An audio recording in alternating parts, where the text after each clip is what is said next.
Good morning. Online class में आपका स्वागत है। आज ज्योग्राफी चैप्टर 2 शुरू करूँ। जनजातियों में जो हमारे यहाँ पे जनजाति जो हम पढ़ रहे थे गौंड, उसी जनजाति का आज हम निवास स्थल, औजार और सांस्कृतिक और सामाजिक जो उसका स्ट्रक्चर है उसके बारे में और वर्तमान के संदर्भ में उसके ऊपर आधुनिकता का कितना प्रभाव पड़ रहा है इन सब के बारे में आज हम करेंगे। तो सबसे पहले हम इस जनजाति के निवास स्थल को पढ़ते हैं कि निवास स्थल कैसे हैं, किस प्रकार से लोग रहते हैं, कैसे अपना जीवन यापन करते हैं और ये अपने घर बनाने के लिए किन किन भौतिक चीज़ों का यूज करते हैं उपयोग करते हैं।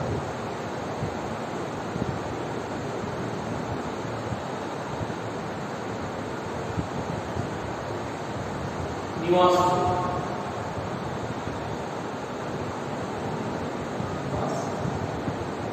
यानी किस में रहते हैं। तो देखिए अमूमन तो जितने भी आदिवासी जनजातियां हैं वो कच्चे मकान में रहती हैं।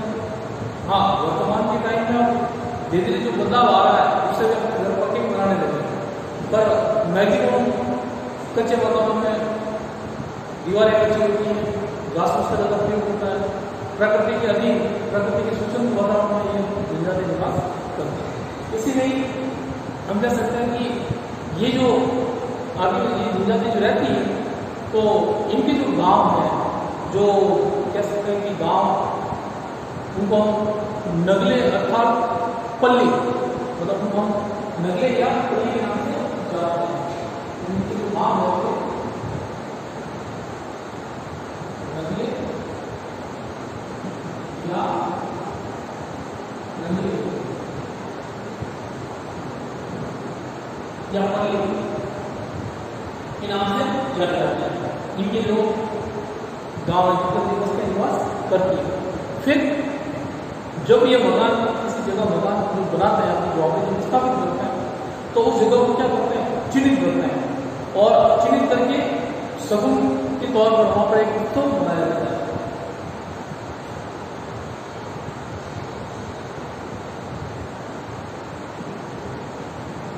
जॉब के लिए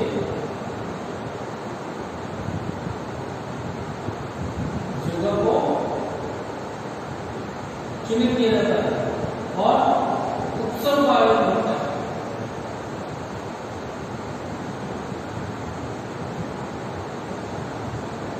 नौकरी करने के लिए, घर बनाने के लिए पहले लैंडमार्क करेंगे, चिन्हित करेंगे, फिर वहां पे छोटा सा फंक्शन करेंगे और उसमें बतख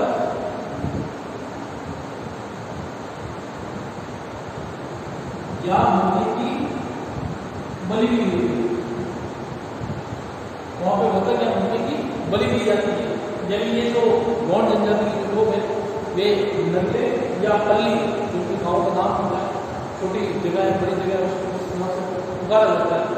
वहाँ पे जब उसमें अपने रहने के लिए जब नौकरी बनाते हैं तो उस जगह पे वे क्या करते हैं, तो उसका लैंडमार्क करते हैं, चिन्हित करते हैं और एक छोटा सा उत्सव का आयोजन करते हैं सबों के तौर पर और उसी उत्सव में ये बतख या मुर्गी की बलि देते हैं। फिर घास फूस और मिट्टी का प्रयोग करते हैं इस बनाने में। घर कैसे होते हैं, कच्चे होते हैं।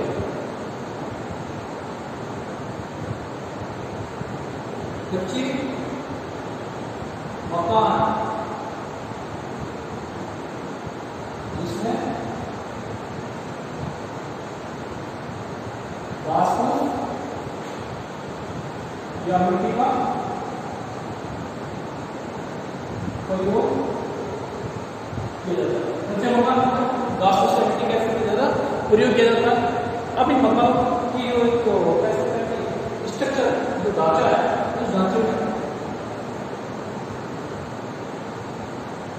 कमरे, रसोई घर,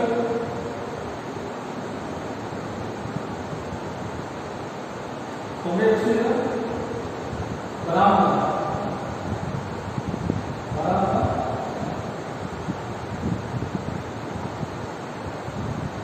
पूजा घर।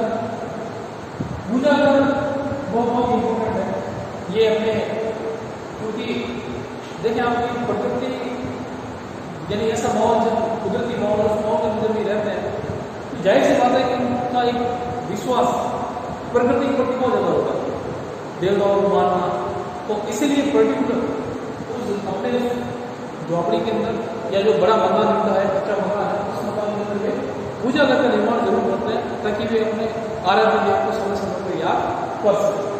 तो पूजा घर का यहाँ ये निर्माण करते हैं। तो इस प्रकार से और मतलब झोपड़ियाँ जो है वे काफ़ी बड़ी साइज की होती है और ज़्यादा स्थान को घेरती है और झोपड़ी के चारों तरफ ये कच्ची दीवारें या कह सकते हैं कि पेड़ पौधों की टहनियाँ वगैरह डालकर एक पूरे जमीन को काफ़ी अपने अधिकार में रखते हैं ताकि वहाँ पर अपने जरूरत की और चीज़ों की जमीन का यूज कर सकें।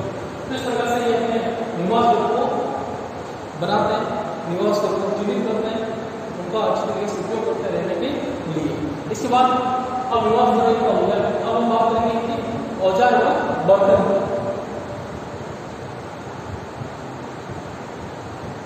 यानी कि बेटा बताया शिकार जाहिर बात है शिकार ज़्यादा डिपेंड नहीं है, लेकिन वर्तमान के दौर में ये जो जनजाति है ये जनजाति के ऊपर आधुनिकता का प्रभाव इसलिए पड़ रहा है धीरे धीरे, क्योंकि इनके जो रहवासी जो क्षेत्र है उन क्षेत्रों के अंदर बहुत सारे खनिज संपदा है। उन खनिज संपदाओं के दोहन के लिए बाहर की कंपनियाँ आती हैं, जो बड़े बड़े उद्योगपति हैं और अपने इंडस्ट्रीज वहाँ पर लगाती हैं, खदानों से वे कच्चा माल प्राप्त करते हैं। तो उन खदानों पर काम करने के लिए वे किसी आबादी का ज़्यादा यूज करना चाहते हैं। इसी वजह से ये वर्तमान में उस पारंपरिक जो दौर का जीवन था उस जीवन से बाहर निकलकर वर्तमान में आधुनिक दौर के जीवन में विकसित हो चुके हैं। हम बात करते हैं कि बर्तन और औजार।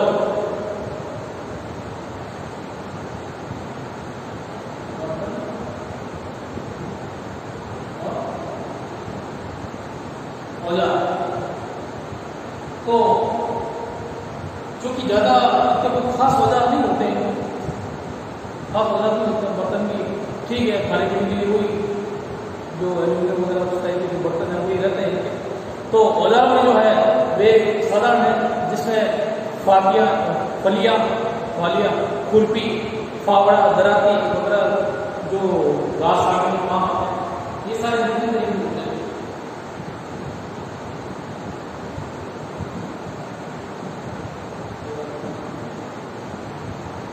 खुरपी,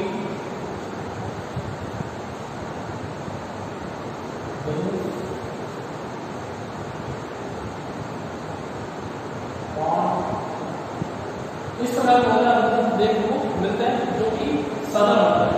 औजार कह सकते हैं साधारण औजार। साथ ही लकड़ी का जो काम है वे ही खुद ही करते हैं। लकड़ी का कार्य स्वयं करते हैं। इस तरह से चार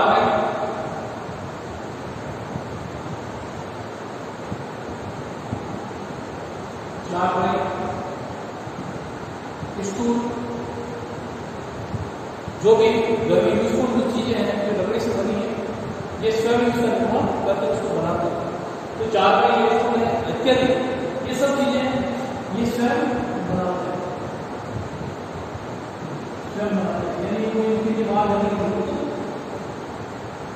नहीं। बर्तन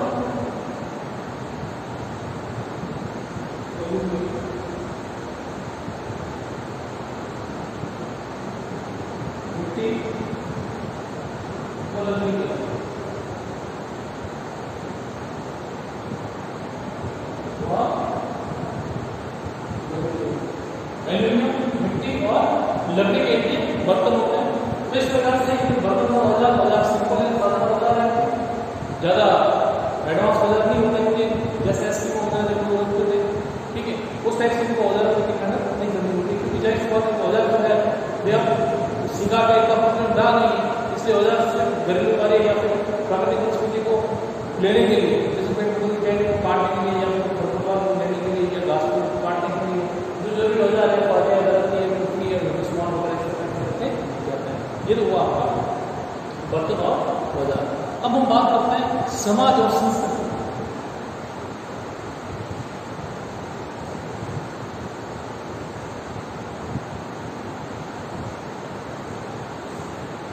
और शस्त्र।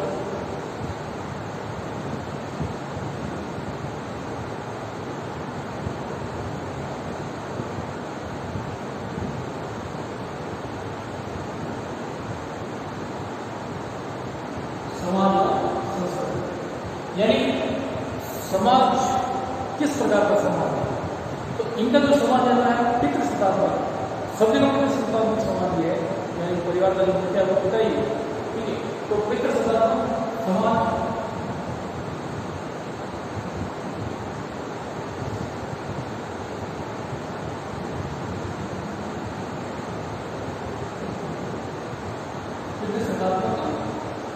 समाज।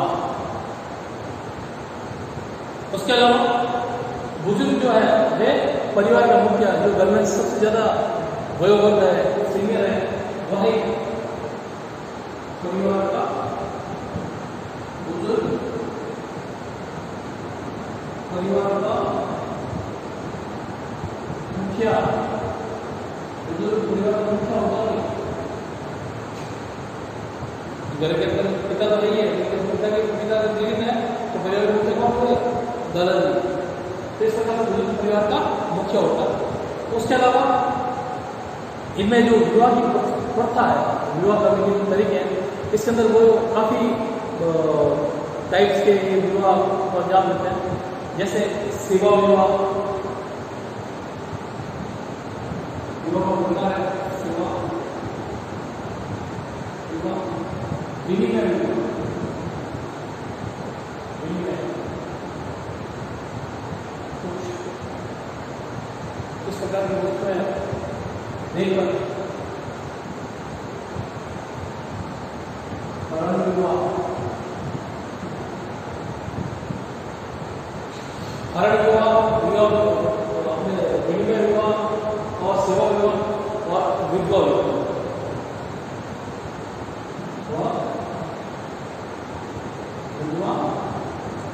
विवाह। तो इस प्रकार से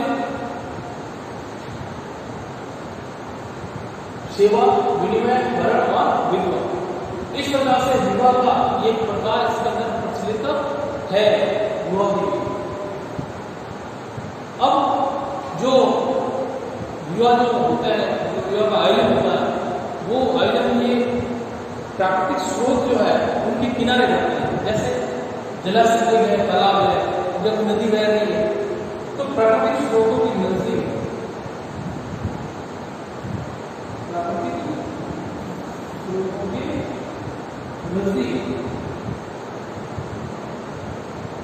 नजदीक विवाह का आयोजन करते हैं। विवाह का आयोजन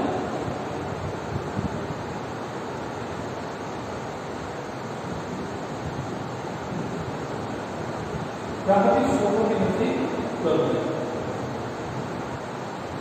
ठीक है।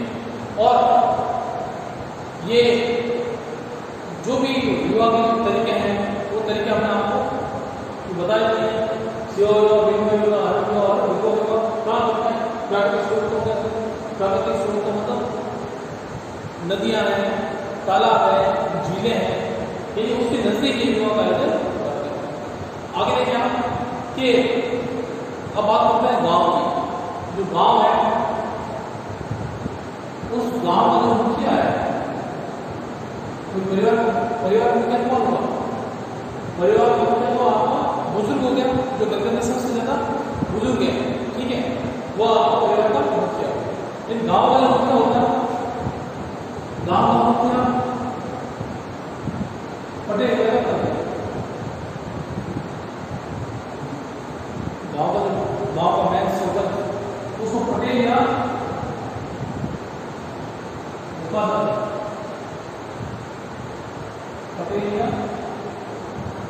मुकादर के नाम से जाना जाता है।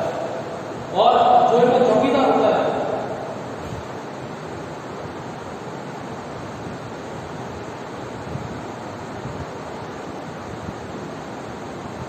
गांव का चौकीदार, उस गांव के चौकीदार को हम कोतवाल के नाम से जानते हैं।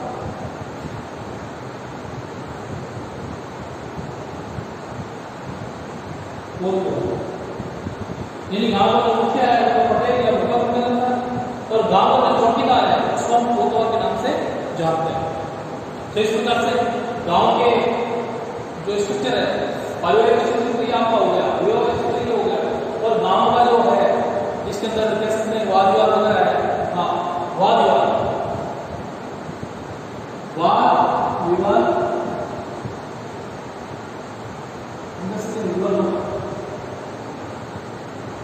विवाद करता है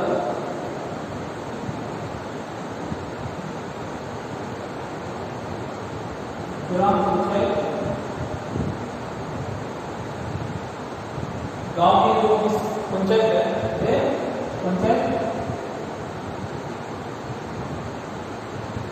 पंचायत बनाने के लिए तो गांव को जितने विवाद है पंचायत करती है।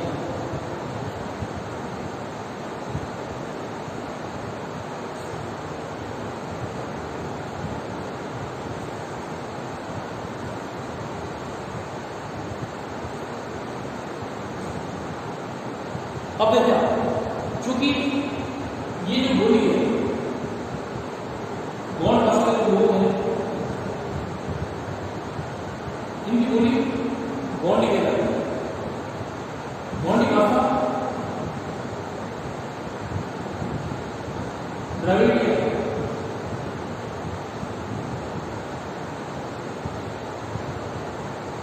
गौंडी भाषा जो है वह द्रविड़ भाषा का एक परिवार है। ये गौंडी भाषा द्रविड़ भाषा का परिवार है।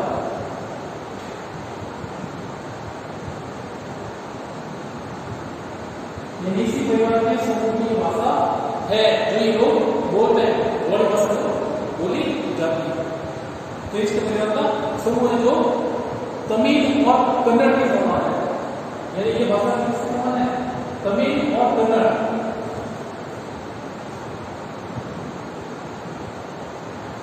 तमिल कन्नड़ के समान ही ये भाषा बोली जाती है। ठीक है, उसे रिलेटेड है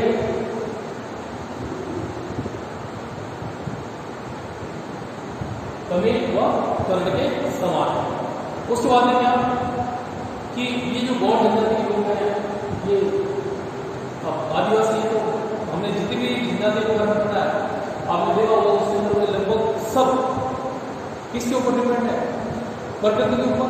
और प्रकृति से बचाव के लिए उनको हर समय भय सता होता है प्रकृति का, यानी उनके साथ अगर कुछ बुरा होता है तो उनको ये लगता है कि शायद कहीं प्रकृति का हमारे ऊपर प्रकोप तो नहीं है। इसलिए उन्होंने उनके जो इष्ट देव है उनको वे मानते हैं। साथ ही अंधविश्वासी भी जादू में विश्वास करते हैं। बुखार आ गया तो वजह से झाड़ा देने लग गया, तांत्रिक बीमार चले गए। इस प्रकार से वे अंधविश्वासी और जादू में विश्वास नहीं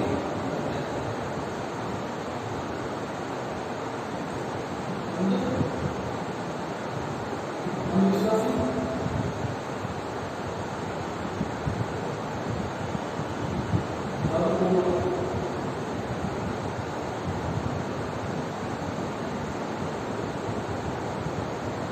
बिल्कुल विश्वास करते हैं, भूत प्रेत है उसमें विश्वास करते हैं।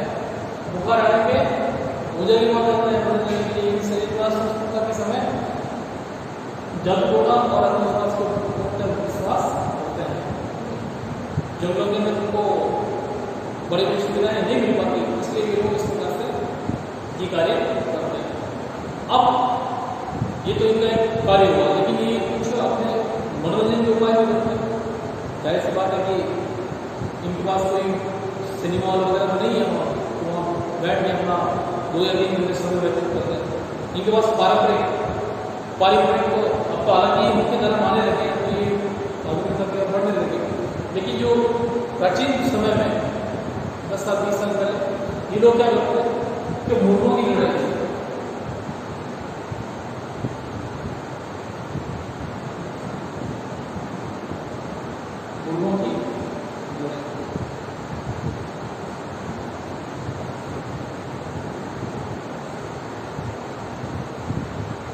मुर्गों की लड़ाई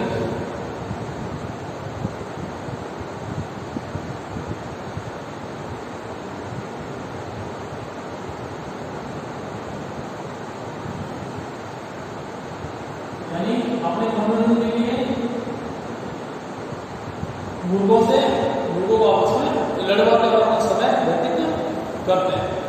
इसके साथ ही कुछ इष्ट देव हैं, उनको पूरी ज्यादा विश्वास करते हैं। उसमें शंभु महादेव, वर्षा महादेव,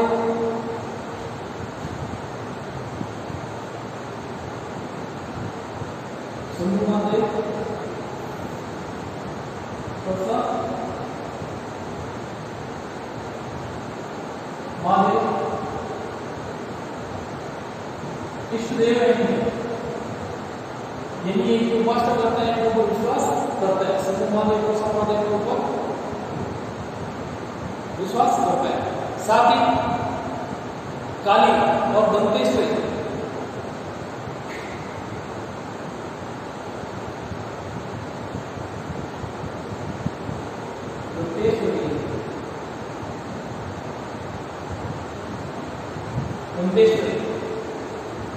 इनके सामने नर बलि भी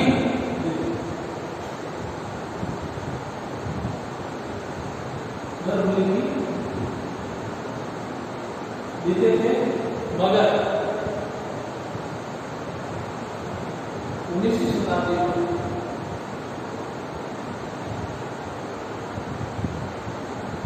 अंग्रेजों ने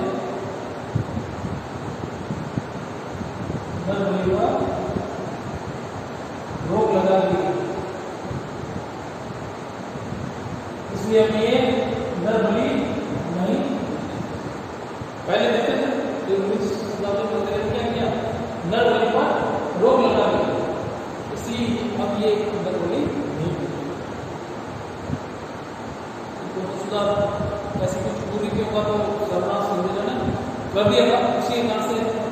नहीं तो ये काफी लंबे टाइम तक इनको समाज से हटाने के लिए बहुत समय लगता और अंग्रेजों के प्रभाव था कि वो उन्होंने ऐसी कुरीतियां जरूर होकर देश से साफ। फिर आगे बात करते हैं शव जो होते हैं, शवों को जलाते और दफनाते दोनों, जलाते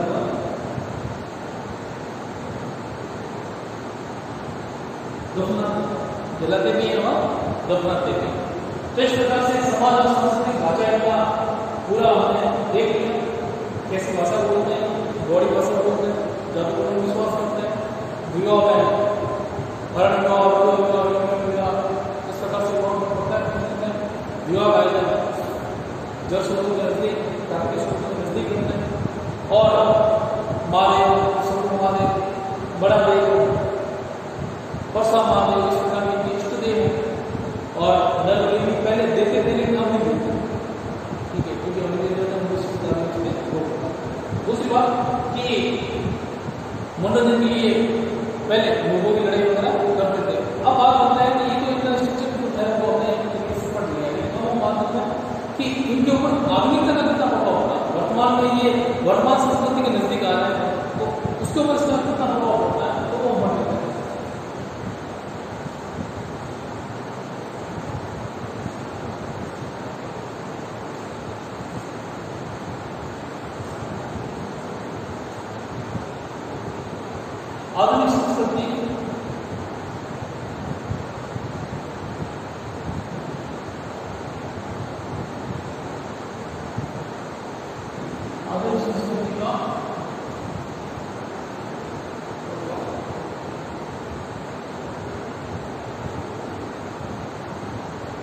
आधुनिक संस्कृति का प्रभाव। तो देखें आप कि वर्तमान का एक ऐसा दौर है, इस दौर में जो प्राकृतिक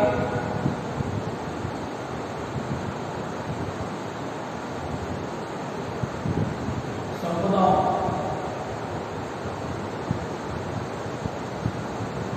के दोहन के लिए औद्योगिक इकाइयां को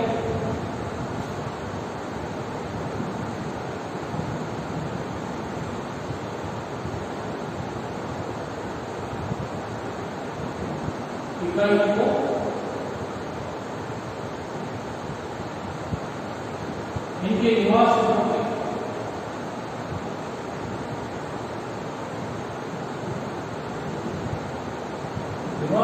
नजदीक स्थापित किया जा रहा है। प्राकृतिक संपदाओं का दोहन करने के लिए औद्योगिक इकाइयों को इनके निवास क्षेत्रों के नजदीक स्थापित किया जा रहा है। इसी के कारण खदानों में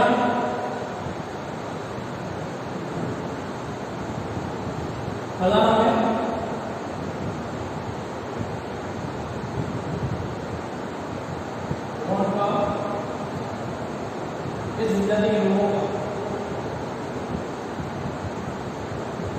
खनन कार्य में तो बढ़ गया है।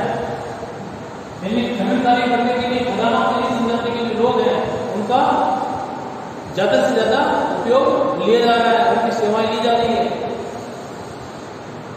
इसी का ये रिजल्ट है कि वर्तमान में उनकी जो जीवन शैली है वो जीवन शैली में बदलाव आ गया। तो पैसा इनका आसान लगा है, जाहिर सी बात है कि ये मनोरंजन के लिए हम लोगों की लड़ाई नहीं करवाते।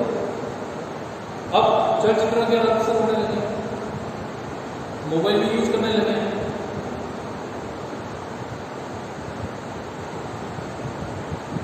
जीवन शैली कैसे हुई है आधुनिक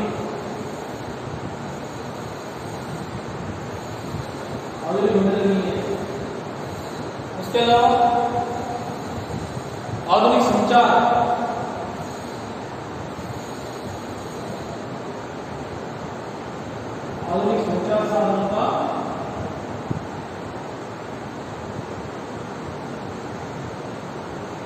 साधनों का उपयोग करने लगे, उपयोग करने लगे हैं। मकान पक्के बनाने लग गए। और जब इतना कुछ बदलाव आया है तो साथ ही इनमें शिक्षा का जो स्तर है, यानी ये लोग स्कूल की जाने लगे, शिक्षा का स्तर भी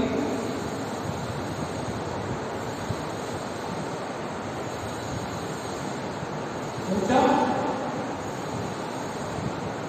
उठा है। तो इस प्रकार से आधुनिक संस्कृति का जो प्रभाव है, यानी वर्तमान के दौर में ये कौन जनजाति किस प्रकार से सर्वाइव कर रही है, कैसे रह रही है। तो कह सकते हैं कि प्राकृतिक संपदाओं के दोहन के लिए औद्योगिक इकाइयां जब इनके निवास को नजदीक करने लगी है, खदानों में ये लोग काम करने लगे, परिणाम स्वरूप उनके पास इनकम शुरू हुई, आय शुरू हुई, और उसी आय के साथ आधुनिक संचार के साधनों का उपयोग ही करने लगे। परिणाम स्वरूप उन्होंने कुछ नई बातें आधुनिकता से ग्रहण कर ली और अपने जीवन स्तर को उसके अनुसार डालना शुरू कर दिया। साथ ही शिक्षा का जो स्तर है वह भी काफी उनका उठने लगा है।